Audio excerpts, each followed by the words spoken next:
Hello everyone. तो आज हम स्टार्ट करेंगे एक नया chapter which is very interesting and very very important कि आपकी जो फिजिकल केमिस्ट्री की अंडरस्टैंडिंग है उसके लिए ये चैप्टर बहुत ही इंपॉर्टेंट है। ठीक है, the name of the chapter is thermodynamics. तो थर्मोडायनेमिक्स की इंपॉर्टेंस अगर आप आईआईटी प्रेपरेशन के लिए देखें तब भी बहुत ज़्यादा है। आपको बेसिक साइंस को समझना है तब भी बहुत इंपॉर्टेंट है। अगर आप फिज़िक्स में इसकी कंट्रीब्यूशन देखें तब भी है, क्योंकि ये चैप्टर आप फिज़िक्स में भी पढ़ेंगे। तो ओवरऑल आप ये बोल सकते हो कि फिजिकल केमिस्ट्री का द मोस्ट फंडामेंटल पार्ट, सबसे ज़्यादा इंपॉर्टेंट पार्ट जो है दैट इज़ थर्मोडायनेमिक्स, क्योंकि बहुत सारे चैप्टर्स हैं, फॉर्मूलाज हैं जो थर्मोडायनेमिक्स के प्रिंसिपल्स को यूज़ करके ही डिराइव किए जाते हैं। ठीक है, तो थर्मोडायनेमिक्स का इम्पैक्ट हमारी डे टू डे लाइफ में क्या है, इससे हम स्टार्ट करते हैं कि हमें क्यों पढ़नी चाहिए थर्मोडायनेमिक्स। फर्स्ट, अब ऑब्वियसली आप घर पे बैठ के रॉकेट तो बनाओगे नहीं, ठीक है, but still this the GSLV Mark 3। अब जब भी आप कोई भी रॉकेट लॉन्च करते हैं, ठीक है, सैटेलाइट लॉन्च करनी होती है, तो ये जो साथ में बूस्टर्स लगे हुए हैं, ठीक है, ये क्या हैं? These are fuel. ठीक है, फ्यूल बूस्टर्स है ना ये। तो इनमें फ्यूल रखा गया है कि जो रॉकेट को लिफ्ट करने में हेल्प करता है। तो यहाँ से फ्यूल जलेगा और गैसेस बड़े हाई स्पीड से बाहर निकलेंगी, जिससे कि एक अपवर्ड फोर्स, थ्रस्ट जिसको आप बोलते हैं, थ्रस्ट डेवलप होगा। Now this thrust carries the rocket upwards. ठीक है, तो फाइनली ये बूस्टर गिर जाएगा, थोड़ी देर बाद जब ये खाली हो जाएगा ये भी गिर जाएगा, ये बड़ा जो बूस्टर है ये भी गिर जाएगा। ठीक है, और फाइनली आपका जो मेन पार्ट है सैटेलाइट का वो पहुंच जाएगा आउटर एटमॉस्फेयर में। अब इसमें थर्मोडायनेमिक्स का क्या यूज़ है कि आप जब भी अब रॉकेट लॉन्च करोगे, ऐसा तो है नहीं कि आपने पहले थोड़ा सा फ्यूल डाला, फिर रॉकेट को छोड़ा, नहीं गया ऊपर, गिर गया, फिर आपने अगली बार थोड़ा और फ्यूल डाला। तो जो फ्यूल कितना ऐड करना है, ठीक है, कि आपका जो रॉकेट है उसका वेट कितना है, उस वेट को उस हाइट तक लेके जाने के लिए, उस डिस्टेंस तक लेके जाने के लिए कितना फ्यूल लगेगा, ये सारी की सारी जो कैलकुलेशन है ये थर्मोडायनेमिक्स में होती है। कि एक फ्यूल जो भी आपने यूज़ कर रहे हो, वो उसका एक मोल अगर हम बर्न करते हैं तो उससे कितनी एनर्जी निकलती है, उससे कितनी गैसेस निकलेंगी, उन गैसेस का जो थ्रस्ट बनेगा उसकी कैलकुलेशन कैसे होगी। तो यहाँ पर थर्मोडायनेमिक्स का बहुत इंपॉर्टेंट रोल है। बिना थर्मोडायनेमिक्स यूज़ किए आप पता लगा ही नहीं सकते कि what is the optimum amount of fuel, कितना फ्यूल हमारे पास होना चाहिए अगर इतने वेट के रॉकेट को लिफ्ट करना है। सेकंड, अब ये तो बड़ा हाई टेक यूज़ हो गया, ठीक है, जिसको आप डे टू डे लाइफ में तो ऑब्वियस सी बात है रॉकेट लॉन्च नहीं करेंगे, पर this is a simple cup of hot T या कॉफ़ी। तो कॉफ़ी कप में ये जो धीरे धीरे ये टाइम के साथ ठंडा हो जाएगा, गर्म कॉफ़ी है, थोड़ी देर के बाद आओगे तो ऑब्वियसली ये थोड़ी ठंडी हो जाएगी, और देर के बाद आओगे तो और ठंडी हो जाएगी। ठीक है, तो ये जो हीट का, या आप बोल सकते हैं कि एनर्जी का एक्सचेंज हो रहा है, जो हॉट कॉफ़ीज की एनर्जी बाहर निकल जा रही है, तो ये जो एक्सचेंज ऑफ एनर्जी हो रहा है कॉफ़ी और सराउंडिंग्स के बीच में, ये भी थर्मोडायनेमिक्स है कि कितनी जल्दी कॉफ़ी ठंडी होगी, किस तरह के कप में रखोगे तो जल्दी ठंडी होगी, अगर इसको हम थोड़ा कवर करके रखें तो क्या फ़र्क पड़ेगा, सरफेस एरिया बढ़ाएंगे तो क्या फ़र्क पड़ेगा, कप का मटेरियल चेंज कर देंगे तब क्या फ़र्क पड़ेगा। ठीक है, तो ये भी थर्मोडायनेमिक्स है। थर्ड, यहाँ पर this is a internal combustion engine, ICE। Internal combustion engine में क्या होता है, जब भी आप गाड़ियाँ, कोई भी गाड़ी देख लो आप, इलेक्ट्रिक व्हीकल की बात अगर हम ना करें तो, ठीक है, तो किसी भी इंटरनल कंबशन इंजन में हम फ्यूल स्प्रे करते हैं।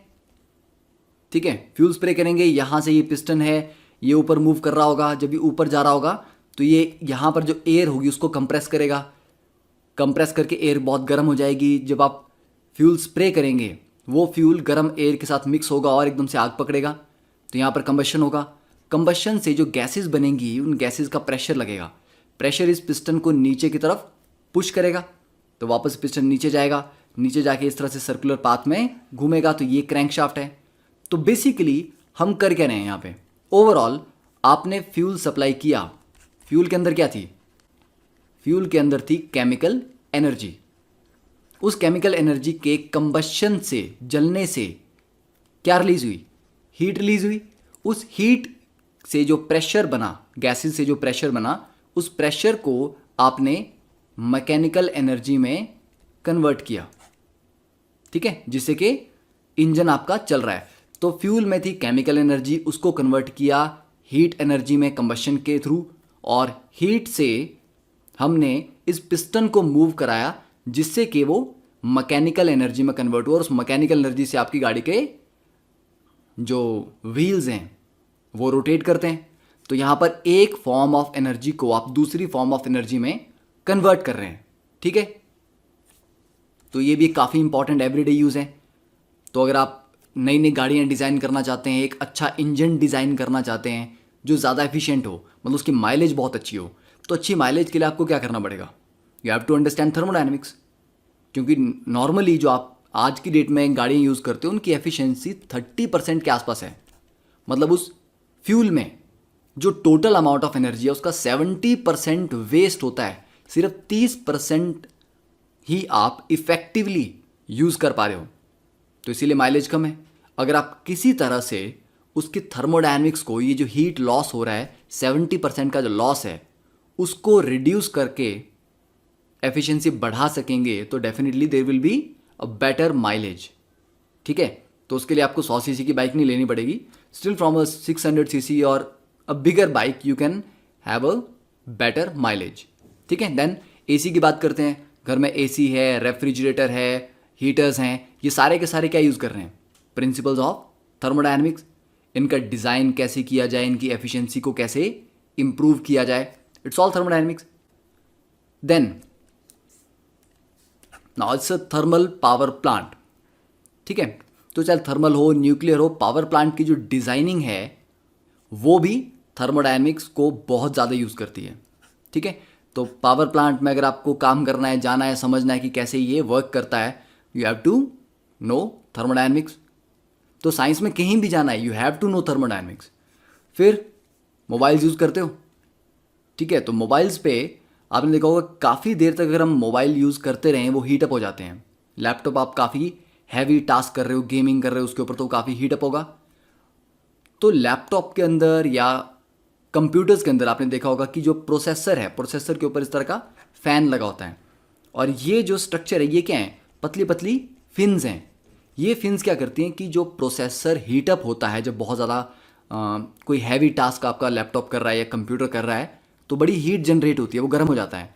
उसको ठंडा करने के लिए, क्योंकि जितना प्रोसेसर गर्म हो जाएगा उतनी ही उसकी एफिशिएंसी कम हो जाएगी, ठीक है। इसीलिए तो फ़ैन लगा होता है। तो गर्म होने पे कंप्यूटर क्या होता है? हैंग करता है, स्लो हो जाता है। तो जितना वो ठंडा रहेगा उतना ही ज़्यादा एफिशिएंट होगा। तो उसको ठंडा रखने के लिए ये उसके ऊपर फिन्स लगाई जाती हैं, ठीक है। ये बड़ा हाईली कंडक्टिंग मेटल शीट्स होती हैं जो हीट को जल्दी जल्दी से कंडक्ट करके बाहर निकाल देती हैं। तो ये भी सारा का सारा थर्मोडायनेमिक्स है। अगर आपके मोबाइल के अंदर की जो हीट डिसिपेशन है वो बहुत अच्छी है तो आपका मोबाइल ज़्यादा गर्म नहीं होगा, ठीक है। तो मोबाइल्स में, लैपटॉप में, ऑलमोस्ट एवरीवेयर जहाँ पर भी आप देख रहे हैं हमारी बॉडी के अंदर जो प्रोसेसेस हो रहे हैं, आप खाना खा रहे हो उनसे एनर्जी जनरेट हो रही है, that is all studied under thermodynamics. तो अगर हम इसको समराइज करें कि थर्मोडायनेमिक्स रियलिटी में है क्या, तो डेफिनेशन इसकी मल्टीपल हो सकते हैं। Different different books you can follow, और डिफरेंट बुक्स में they will be different definitions. तो उससे मतलब नहीं कि आपको एक पर्टिकुलर डेफिनेशन को याद करना है। यू हैव टू अंडरस्टैंड कि what is the overall meaning, एक जनरल मीनिंग क्या है थर्मोडायनेमिक्स का।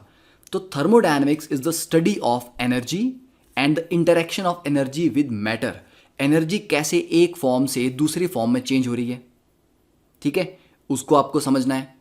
एनर्जी जब मैटर के साथ इंटरेक्ट करती है तो क्या होता है, कौन सी प्रॉपर्टीज, आप किसी ऑब्जेक्ट को हीट कर रहे हो, मान लो आपके पास एक ऑब्जेक्ट है, उसको आप हीट कर रहे हो, तो हीट करने पे इसमें क्या चेंजेस आएंगे, इसकी कौन सी प्रॉपर्टी बढ़ेगी, कौन सी प्रॉपर्टी कम होगी, ठीक है। ये हीट अंदर जाके इस सिस्टम में जाके किस फॉर्म ऑफ एनर्जी में कन्वर्ट हो जाएगी। तो ये सारी की सारी चीज़ें थर्मोडायनेमिक्स में ही आती है। तो it's a study of energy and the interaction of energy with matter. Okay, अब स्कोप ऑफ थर्मोडायनेमिक्स। स्कोप का मतलब यह है कि थर्मोडायनेमिक्स को हम जनरली कहाँ यूज़ करते हैं। तो देखो, जनरल तो मैंने आपको एक्सप्लेन कर दिया, पर एक ओवरऑल, क्योंकि ज़रूरी नहीं है कि सिर्फ रेफ्रिजरेटर, एसी, रॉकेट्स वगैरह में ही यूज़ करेंगे।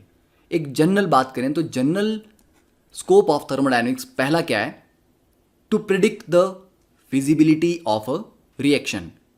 देखो, feasibility means suppose you want to start a factory जिसमें ए और बी दो चीज़ों को मिक्स करके आप सी बनाना चाहते हो। ठीक है, कुछ प्रोडक्ट बनाना चाहते हो जिसके रिएक्टेंट्स हैं ए और बी, तो ए प्लस बी से आप सी बनाना चाह रहे हैं।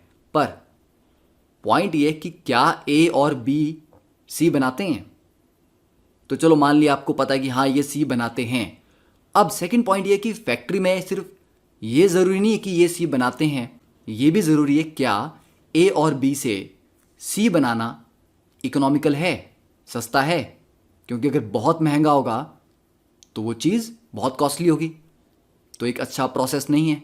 ठीक है, तो हमें ये चेक करना है कि क्या ये दो चीज़ें मिलके सी बनाएंगे, क्या ये रिएक्शन पॉसिबल है, क्या ये फिजिबल है। तो ये फिजिबिलिटी ऑफ रिएक्शन है कि वो रिएक्शन होगा भी कि नहीं होगा, ये थर्मोडायनेमिक्स बताती है। ठीक है, अब आपको पता लग गया कि हाँ ये रिएक्शन है, फिजिबल है।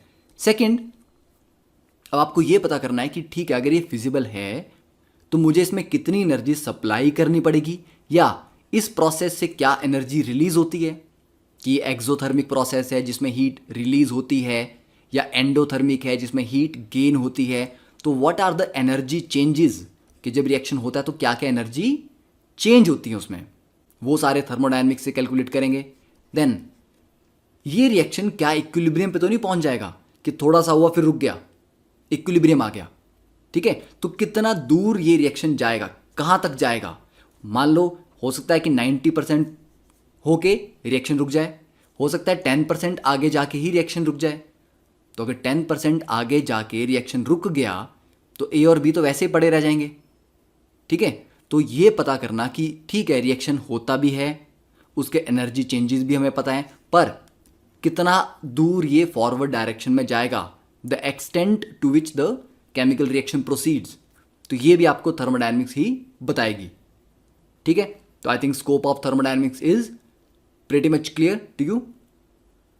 अब नेक्स्ट, जब बेनिफिट्स हैं किसी चीज़ के तो उसकी कुछ लिमिटेशंस भी होंगी। तो what are the limitations of thermodynamics. पहली बात, ये एक मैक्रोस्कोपिक सिस्टम पे अप्लाई होता है, माइक्रोस्कोपिक सिस्टम पे अप्लाई नहीं होता है। For example, suppose you have a glass of water. ठीक है, ग्लास में आपके पास यहाँ पे पानी दिया गया है। अब इसको अगर हम कुछ हीट प्रोवाइड करें, ठीक है, अगर आप हीट प्रोवाइड करें, लेट अस से मैंने इसको 100 जूल हीट प्रोवाइड की। अब इस 100 जूल हीट को एक एक मॉलिक्यूल एब्जॉर्ब करेगा ना, सबको थोड़ी थोड़ी थोड़ी थोड़ी हीट मिलेगी। तो क्या हम ये बता सकते हैं कि एक एक मॉलिक्यूल को कितना पार्ट मिला, कि 100 जूल ऐसा तो है नहीं कि सभी को बराबर मिलेगी। हो सकता है कि कुछ मॉलिक्यूल्स को ज़्यादा हीट मिली, कुछ को कम हीट मिली। तो ये 100 जूल मॉलिक्यूल्स में जाके किस तरह से डिवाइड हुआ, किसको कितना मिला, ये हम बता सकते हैं? Definitely not.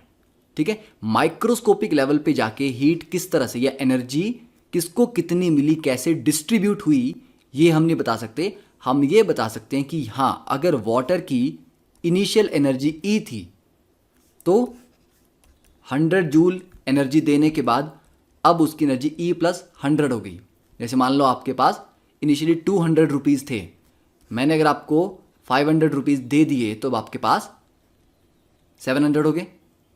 ठीक है, तो हम ये बताते हैं कि वाटर एज अ होल जितना भी था ये, ठीक है, इसको पूरे को एज अ बल्क सिस्टम लो, macroscopic system, as a bulk इसकी एनर्जी ई थी, 100 आपने सप्लाई की, तो अब इसकी एनर्जी ई प्लस 100 हो गई। तो मैक्रोस्कोपिक सिस्टम में कितना एनर्जी गेन हुआ? 100। माइक्रोस्कोपिकली एक एक मॉलिक्यूल को कितनी एनर्जी मिली है, that we can not say. तो माइक्रोस्कोपिक लेवल पे थर्मोडायनेमिक्स अप्लाई नहीं होता। ठीक है, it applies only to the macroscopy या मैटर इन बल्क। सेकंड, अब ये तो बता देगा कि हाँ A plus B gives you C, ये रिएक्शन होता है, तो थर्मोडायनेमिक्स ने बोल दिया कि ठीक है होता है। जैसे आपको मैं बोलूँ कि H2 plus half O2 gives you H2O, ये रिएक्शन तो आपने पढ़ा है, हाइड्रोजन और ऑक्सीजन गैस मिलकर पानी बनाते हैं। पर कभी भी किसी के सिर पे पानी की बूंदें तो नहीं गिरती रूम में बैठे बैठे। क्यों नहीं गिरती? क्योंकि आप जिस रूम में बैठे हो वहाँ पर हाइड्रोजन गैस थोड़ी बहुत तो है, ऑक्सीजन तो बहुत ज़्यादा है। तो अगर ये दोनों मिलके वाटर बनाने लग जाएं रूम टेम्परेचर पे, तो धीरे धीरे पानी की बूंदें गिरती रहेंगी सबके सिर पे। पर ऐसा नहीं होता है, ठीक है। May be because this reaction is very slow. हो सकता है कि इस रिएक्शन को होने में 1 साल लग जाए, 1 महीना लग जाए। तो थर्मोडायनेमिक्स ये तो बोल देता है कि हाँ भाई हो जाएगा, पर कितना फास्ट होगा, ठीक है। जैसे आपको कोई काम बताया जाए कि ये असाइनमेंट है, आपको ये करके लानी है, तो आपने बोल दिया ठीक है सर हो जाएगी। अब आपने ये नहीं बताया कि कब तक होगी। हो जाएगी, अब ये कल तक भी हो सकती है, ये अगले साल भी हो सकती है, ये 5 साल में भी हो सकती है, ठीक है। तो थर्मोडायनेमिक्स सिर्फ फिजिबिलिटी बताता है, it cannot predict the speed of the reaction, कि रिएक्शन कितना फास्ट होगा या कितना स्लो होगा, या उसको इक्विलिब्रियम पे पहुंचने में कितना टाइम लगता है, ठीक है। तो doesn't talk about the speed of the reaction. तो ये इसकी 2 मेजर लिमिटेशंस हैं, ठीक है। तो I hope you have noted down.